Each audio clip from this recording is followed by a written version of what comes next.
자, 오늘 말씀 성탄절의 주인공 예수 그리스도입니다. 제가 지금 양해의 말씀 하나 드리겠습니다. 지금 불청객 이 감기가 제 안에 들어와서 제가 지금 이게 설명이 안 됩니다.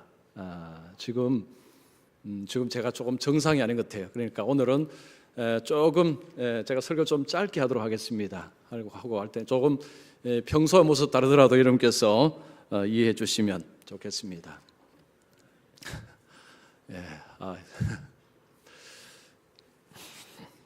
작년 12월 23일에 광주의 한 커피숍에서 그 주차장에 있는 이게 실외기, 에어컨 실외기 있죠. 실외기를 84세 한 노인이 뜯고 있었습니다. 그걸 뜯다가 현장에서 체포가 되었습니다. 죄목은 절도죄였습니다. 절도죄. 경찰에서 이분이 이야기하기를 버려진 것인 줄 알았습니다 라고 이야기를 했는데, 어쨌든 절도죄로 이제 체포가 되었습니다. 이분이 굉장히 어려운 분이었습니다. 50대 딸과 같이 살아가는데 생활이 어려워서 그냥 그런 고물들, 폐지들을 주어서 근근히 살아가는 분이었습니다. 이 딸이 50대 딸이 아버지가 경찰에 있다는 이야기를 듣고 50만 원을 마련해서 합의금으로 마련해서 온 것입니다. 와서 커피숍 주인에게 50만 원을 주면서 합의를 했습니다. 합의서를 받았습니다. 근데 커피숍 주인이 돈을 받고 나서 합의서를 써주고 나서 경찰을 통해서 이분들의 그 어려운 사정을 들었습니다. 그때가 24일이었습니다. 12월 24일 그 합의금 50만 원을 다시 돌려주었습니다. 돌려주고 그들에게 이렇게 말합니다. 이것은 성탄절 선물입니다. 그 할아버지와 그 노인과 그 50대 딸이 그 돈을 받고서는 굉장히 감격했다고 합니다. 그리고 경찰들을 옆에서 보면서 참 성탄절의 따뜻함이 여기도 있구나라고 그렇게 생각을 했다고 합니다. 여러분, 성탄절은 따뜻한 날입니다. 성탄절 우리에게 따뜻함이 있습니다. 성탄절이 우리에게 따뜻함을 올 때 어떨 때 오느냐 하면 선물을 주고받을 때, 선물이 우리에게 올 때 따뜻함을 느낍니다. 여러분, 지금까지 살아오시면서 선물을 주시거나 아마 선물을 받으셨을 텐데 기억나는 선물이 뭐가 있습니까? 여러분, 지금까지 받으신 선물 중에 어떤 선물이 기억이 나시고, 그리고 또 주신 선물 중에서 여러분 기억나는 것이 뭐가 있습니까? 자, 부모님께로부터 아니면 또 배우자, 자녀들, 친구들, 아는 사람들에게 자, 선물을 받으셨을 텐데 어떤 선물이 기억이 나십니까? 자, 여러분, 이번 성탄절에 선물을 한번 나누어 보시죠. 저희 집에서는요, 작년에도 성탄절에 선물을 나누기를 했고 이번 성탄절에도 선물 나누기를 하려고 합니다. 그래서 지난주에 제비 뽑기를 했습니다. 제비를 뽑아서 누가 누구에게 선물을 줄 것인가를 비밀리에 정했습니다. 그래서 선물을 주는 사람은 알고 지금 내가 누구한테 받는지는 몰라요. 아들은 지금 미국에 있기 때문에 못하고 딸하고 아내하고 이제 세 사람이 제비 뽑기를 해서 지금 선물을 이제 준비를 하는데 저도 이제 고민하고 있습니다. 무슨 선물을 해야 될까? 그런데 이 고민이 참 즐거운 고민입니다.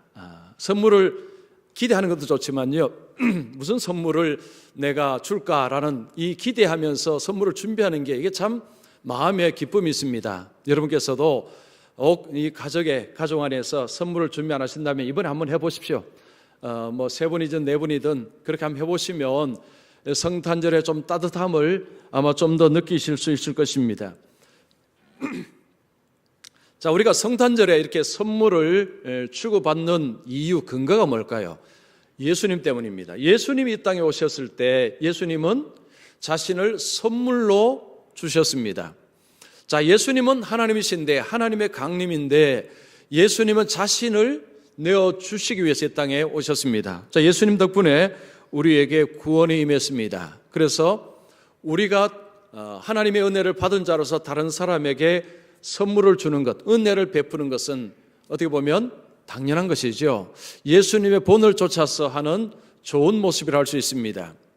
아파트에 사시는 분들은 경비하시는 분들에게 좀 작은 선물들 여러분 나눠주십시오. 나눠주시면 이 선물을 받을 때 성탄절이 참 좋구나, 그리고 예수님이 참 좋구나라는 그런 생각을 하게 될 수 있을 것입니다.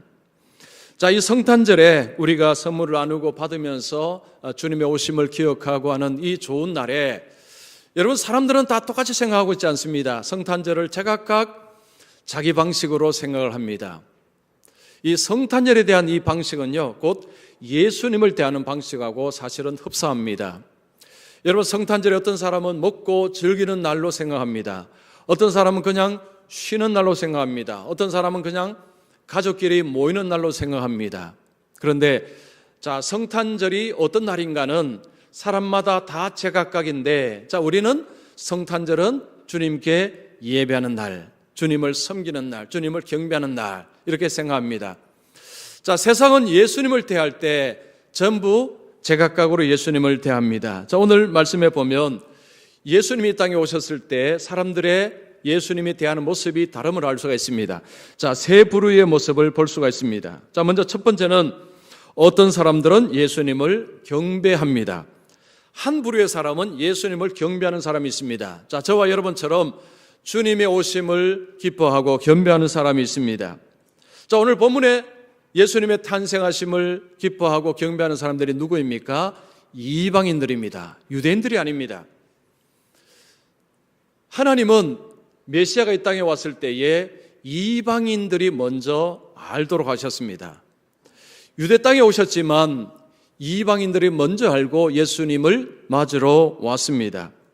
자, 이것은 하나님은 모든 백성들을 구원하시고자 하는 하나님, 즉 하나님은 유대 나라의 하나님뿐만 아니라 모든 나라의 하나님이심을 보여주는 그림이기도 합니다. 자, 이들은 동방박사입니다. 동방박사는 천문학자입니다. 별을 연구하는 사람들입니다. 별을 연구하면서 세상을 보는 사람들, 역사를 연구하는 사람들이, 이 사람들이 동방박사들입니다. 자, 이들을 현자들이라고 부릅니다. 이들은 그 당시에 지식인들이었습니다. 자, 이들은 별을 보았는데 한 별이 너무 특이했습니다. 보통 별하고 달랐습니다. 그들은 그 별이 나타나고 그 별이 움직이는 걸 통해서 왕이 났다는 것을 그들은 깨달았습니다. 2절에 보면 그의 별을 보고, 자, 그들은 그 별을 보고 움직이기 시작합니다. 아, 왕이 났구나. 그러면서 그 별의 움직임을 따라서 유대 땅으로 왔습니다. 자, 그들이 이 별을 통해서 왕이 태어났다는 것을 이제 알았는데, 왜 하나님께서는 그 별을 통해서 메시아가 오셨다는 것을 알리셨을까요? 여러분, 다른 상징물도 많은데 왜 별을 사용하셨을까요? 여러분, 별은 메시아를 상징하는 방법입니다. 요한계시록 22장 16절을 보십시오. 나 예수는 나는 다윗의 뿌리요 자손이니 곧 광명한 새벽별이라. 예수님은 자신을 새벽별이라고 말씀하셨습니다. 예수님 메시아는 별과 같은 존재라는 것입니다. 별은 빛을 냅니다. 밝힙니다. 자, 예수님이 이 땅에 오셔서 밝히시고 어두운 곳을 밝히는 일을 하러 오신 분이십니다. 자, 동방박사들은 유대에 와서 왕이 예루살렘에서 탄생할 걸로 생각했습니다. 그들은 구약의 율법을 잘 모르는 사람들이었습니다. 그들은 그 별이 유대 땅으로 왔을 때 예루살렘에 별이 있을, 거기에 왕이 났을 것으로 생각했는데 사실은 예루살렘이 아니었습니다. 자, 그들이 이 땅에 올 때의 목적은 한 가지였습니다. 경배하기 위해서 왔습니다. 2절 보십시오. 유대인의 왕으로 나신 이가 어디 계시냐? 우리가 동방에서 그의 별을 보고 그에게 경배하러 왔노라. 그들이 지금 유대 땅으로 온 것은 그 유대인의 왕에게 경배하기 위해서입니다. 여기서 경배하다는 것은 종교적으로 숭배하는 행위입니다. 그냥 왕에게 문안을 드리러 온 것이 아니라 예수님께 경배하러 왔다라고 이야기를 하고 있습니다. 성탄절은 어떤 날이냐? 주님을 경배하는 날입니다. 세상은 먹고 마시고 즐거워하고 할지 모르지만 예수 믿는 사람은 성탄절에 예수님의 오심을 기뻐하고 경배하는 날입니다. 제가 미국 가서 처음에 놀랐던 것 중 하나가 성탄절에 예배를 드리지 않는 것이었습니다. 미국 교회들이 성탄절에 예배를 드리지 않습니다. 미국에 있는 한인 교회들도 마찬가지입니다. 성탄절에 예배를 드리지 않습니다. 저는 처음에 가서요 너무 신기했습니다. 아니 어떻게 성탄절에 예배를 드리지 않는가? 가족들하고 같이 그냥 모여서 감사하는 날로 그렇게 쭉 내려오고 있었습니다. 여러분 제가 질문 하나 드릴게요. 자, 성탄절에 모여서 예배 드리지 않습니다. 그러면 성탄절하고 주일이 겹치는 날은 뭐일까요? 안 뭐일까요? 자, 여러분 2016년은 성탄절이 주일이었습니다. 그날 미국 교회는 모였을까요? 안 모였을까요? 네? 모였다고요? 보셨습니까? 근데 대부분은 모였는데요. 안 모이는 교회도 있었습니다. 그 애틀랜타에 가면 노스포인트 커뮤니티 처치라는 교회가 있었는데요. 대형 교회입니다. 큰 교회입니다. 한국 목사님들이 미국 가서요. 교회들을 둘러보면 반드시 둘러봐야 될 교회가 애틀랜타에 있는 그 교회입니다. 저도 그 교회 주일날 가서 제가 예배를 드린 적이 있습니다. 그 교회는요. 주일학교가 엄청난 교회고 거기에 그 목사님이 앤디 스탠리라는 목사님인데 그분이 쓴 책이 한국에도 번역이 많이 되었습니다. 그래서 많은 분들이 그분에 대해서 알고 있고 또 많이 배우고 있습니다. 그런데 그 교회가요 2016년에 성탄절 주일날 문을 닫았습니다. 예배를 안 드렸습니다. 교인들에게 뭐라고 했느냐 하면 여러분 가정에서 감사하며 지내십시오 하고 예배를 드리지 않았습니다. 그러나 대부분의 교회는 성탄절에나 모였지만 그래도 주일이 겹친 날은 교회에 와서 예배는 드렸는데 간혹 이런 교회도 있기는 합니다. 자, 여러분 성탄절에는요 예배 드리는 게 맞습니다. 예수님이 이 땅에 오신 그날 지금 동방박사들이 경배하러 예수님께로 가는 것처럼 여러분 성탄절에 예수 믿는 사람들이 모여서 예배 드리는 것이 당연한 것입니다. 혹시 이번 성탄절에 저 놀러 가려고 생각하는 분들 취소하십시오. 취소하시고 여러분 교회에서 예배 드리십시오. 이게 예수 믿는 사람들의 도리입니다. 동방박사는요 그 먼 길을 찾아서 왔습니다. 목적은 하나입니다. 경배하기 위해서. 자, 우리는 예수님이 누구시라는 것을 압니다. 예수님이 하나님이심을 우리는 다 알고 있습니다. 주님이 오신 날 여러분 예수 믿는 사람이 와서 경배하는 것이 당연한 것입니다. 예수님은 우리의 경배를 받으실 만한 분 하나님이시기 때문입니다. 그래서 자, 오늘 우리 오신 분들은요 성탄절에도 우리 주님을 잘 예배하는 분들이 되시기를 축원합니다. 자, 두 번째, 어떤 사람들은 예수님을 싫어합니다. 오늘 본문에 보면 예수님의 오심을 싫어하는 사람이 나옵니다. 이름이 헤롯입니다. 동방박사가 유대 땅에 와서 유대 왕이 어디서 났느냐라고 이야기를 하자 헤롯이 두려움에 빠집니다. 여러분 3절 보시면 헤롯 왕과 온 예루살렘이 듣고 소동한지라. 여기서 소동하다는 것은 두려움에 휩싸여서 지금 안절부절 못하는 것입니다. 헤롯이 유대 왕이 났다는 이야기를 듣고 지금 정신이 나가버렸습니다. 자, 이 헤롯이라는 인물이 어떤 인물이냐 이걸 좀 알 필요가 있습니다. 헤롯은 지금 유대 왕입니다. 헤롯은 유대인이 아닙니다. 에돔 출신입니다. 유대인이 아닌데 유대 왕이 되었습니다. 그러니까 유대인들이 헤롯을 좋아하지 않습니다. 왜냐? 유대인이 아니기 때문에. 그래서 헤롯은 유대인들을 위해서 성전을 크게 증축을 했습니다. 환심을 사기 위해서. 정치인들이 그렇게 잘하죠. 뭔가 큰 것을 만들면 사람들이 좋아하기 때문에. 그래서 성전을 크게 지었습니다. 근데 이 헤롯은 자기의 왕의 자리에 집착하는 사람이었는데 얼마나 집착했느냐 하면 이 헤롯의 말기에 자기 부인과 자식을 아들들을 전부 죽였습니다. 왜냐하면 반란을 모의한다고 다 죽여버렸습니다. 부인과 아들들 다 죽였습니다. 그리고 그가 통치할 때에 반란의 낌새가 채면요 사람들을 모조리 다 죽였습니다. 이런 사람이 헤롯이었습니다.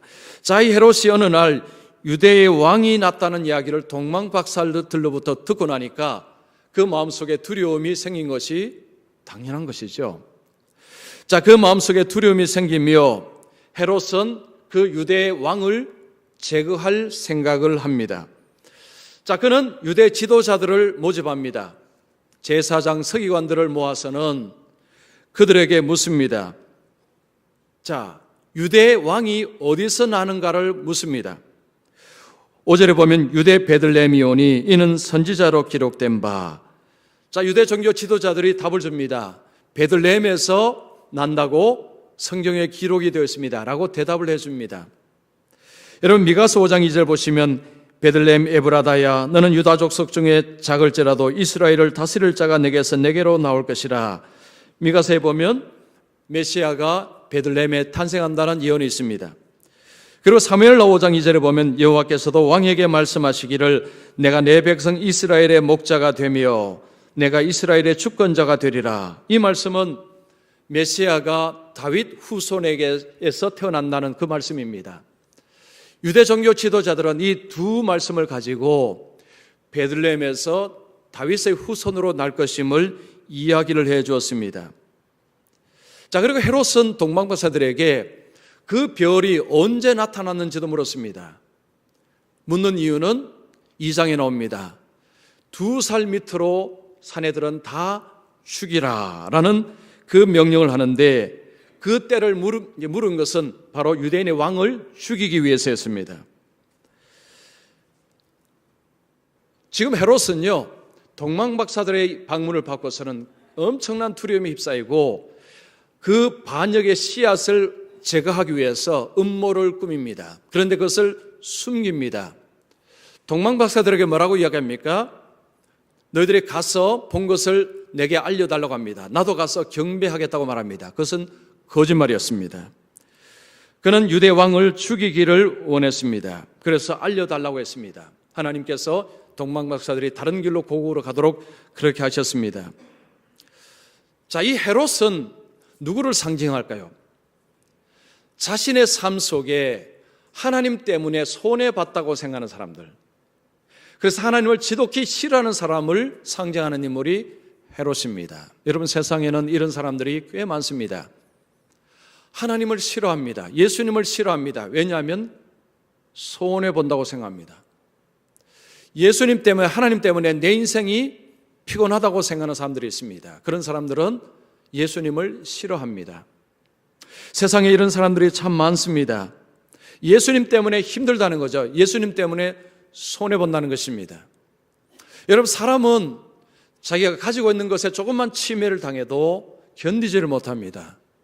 손해보는 것을 지독히 싫어하는 사람들이 이게 바로 사람입니다. 2014년에 이 하버드의 그 에델만이라는 교수가 어느 날 중국 식당에 음식을 주문을 했습니다. 홈페이지를 보면서 4개 음식을 주문을 했습니다. 음식이 오고 신용카드 결제가 됐는데 결제 금액을 보니까 4불 더 결제가 되었습니다. 홈페이지에 나온 그 가격보다도 4불 더 신용카드에서 빠져나간 것입니다. 가격이 한 53불 되었습니다. 한 6만 원 정도 되겠죠. 자, 이 음식을 이제 받아놓고는 이 교수님이 기분이 상하기 시작했습니다. 이 중국 식당이 자기에게서 4불을 더 취해갔다고 생각을 한 것입니다. 그래서 그가 메일을 보냈는데, 이메일을 보냈습니다. 자, 중국 식당 주인에게 어떻게 이메일을 보냈느냐 하면 홍보하는 금액하고 청구 금액이 4불이 차이가 나는데 어떻게 이럴 수 있느냐라고 항의를 했습니다. 자, 그러자 중국 식당 주인이 죄송합니다. 홈페이지 업데이트를 못했습니다. 다시 수정해서 올리겠습니다. 그리고 4불을 돌려드리겠습니다 라고 정중하게 대답을 했습니다. 이 교수님은 변호사이기도 했습니다. 자, 이분이 매사추세츠 법을 들먹거립니다. 홍보할 때의 금액하고 청구 금액이 다를 때에 3배의 손해배상을 해야 되는 법이 있습니다. 나에게 3배로 손해배상하십시오 라고 한 것입니다. 자, 여러분, 3배 하면 얼마입니까? 4불 곱하기 3 하면 12불입니다. 12불은요, 우리나라 돈으로 15,000원입니다. 15,000원. 이 교수님이 15,000원 때문에 그 중국집 식당 주인을 가지고 겁박을 한 것입니다. 법을 들이대면서 협박을 한 것입니다. 이게 지역신문에 났습니다. 여러분, 지역민들이요, 누구 편을 들었겠습니까? 이 교수님을 향해서 비난을 하기 시작했습니다. 아니, 어떻게 하버드 교수님이 그 사불 때문에 이런 식으로 중국집 식당 주인을 그렇게 협박을 할 수 있느냐, 막 비난들이 일어나기 시작했습니다. 이 교수님은 마이크로소프트 같은 회사의 자문을 보면서 엄청난 돈을 받는 사람입니다. 그런데 고작 4불 더 냈다고 지금 중국집 식당을 대상으로 내가 고소하겠다라고 으름장을 내는 것입니다. 그래서 하버드 대학생들이 일어났습니다. 학교의 명예를 실추했다면서 4불씩을 학생들에게 걷기 시작했습니다. 여러분, 우리 4불씩 냅시다 하고서는 급식소를 만들었습니다. 무료 급식소를 만들어서 저 교수님이 학교의 명예를 실추했기 때문에 우리가 회복합시다 하면서 4불씩을 모아서 가난한 자들에게 음식을 나눠주는 일을 학생들이 했다고 합니다. 자, 그리고 여러분, 이 중국집 식당은요, 이 사건을 통해서 유명세를 탔습니다. 그래서 맛집으로 선정이 되고요, 많은 사람들이 이 중국집 식당을 찾아서 이 중국집 식당은요, 이 사건 때문에 더 많은 사람들이 찾는 식당이 되었다고 합니다. 자, 보십시오. 이미 많은 것을 가진 사람이 고작 4불 때문에, 40불도 아닙니다. 40불 해봐야 5만 원도 안 돼요. 그 4불 때문에 법 운운하면서 고소하겠다고 하는 이런 일, 여러분 이해가 되십니까? 여러분, 세상에는요, 이런 비슷한 일이 정말 많습니다. 고작 몇천 원 때문에 사람을 죽이는 일도 있습니다. 손해를 보는 것을 끔찍히 싫어합니다. 조금만 손해를 봐도요, 견디지를 못합니다. 감정적으로 막 대응을 하는 거죠. 여러분, 헤롯이라는 인물은 이 메시아 그리스도가 자신의 삶을 방해하는 인물로 생각하고 있습니다. 엄청난 것을 손해를 준다고 생각합니다. 그런데 예수님께서 뭐 하셨습니까? 예수님은 가난하나 병든 자, 힘든 자를 끌어안고 고쳐주고 먹이고 정권에 위협되는 일은 하나도 안 했습니다. 지레 짐작 스스로가 유대인의 왕은 내 자리를 위협할 것이다 하면서 제거하려고 하는 것입니다. 여러분, 오늘날 사람들이 하나님 때문에 힘들다, 하나님 때문에 자유가 없다, 이런 이야기를 합니다. 무신론자들이 그런 이야기를 해요. 그래서 하나님 없으니까 마음대로 사십시오, 자유롭게 사십시오. 그 무슨 이야기입니까? 하나님 때문에 힘들다는 이야기죠. 하나님 믿으면 힘듭니다. 하나님 믿으면 구속됩니다. 하나님 믿으면 자유도 없습니다. 하나님 믿으면 손해봅니다. 그런 이야기예요. 여러분, 어떻게 생각하십니까? 예수 믿으면 손해봅니까? 예수님 때문에 삶이 피곤해지십니까? 여러분, 예수님 때문에 삶이 엉망이 되십니까? 교회 안에 어떤 분들은요, 헌신은 적당하게 해야 돼, 적당한 선에서 그쳐야지, 들어가면 골치 아파, 이런 설을 가지고 계신 분들이 너무 많습니다. 여러분, 혹시 그런 설을 갖고 계신 분 계십니까? 헌신 적당하게 해야지, 조금 안으로 들어가면 삶이 피곤해져, 돈도 많이 들고 시간도 많이 뺏기고 그러면 내 삶에 손해를 많이 봐 하면서 이 헌신을 자꾸 주저를 합니다. 여러분, 그런 분들이 분명히 여기 계실 것입니다. 여러분, 하나님에 대한 오해입니다. 100% 오해입니다. 제가 확실히 말씀드릴 수 있습니다. 하나님께 가까이 가십시오. 여러분, 하나님께 가까이 가십시오. 그게 사는 길입니다. 여러분, 그게 세상 말로 행복의 길이고요, 여러분, 그게 진짜의 기쁨을 얻는 길입니다.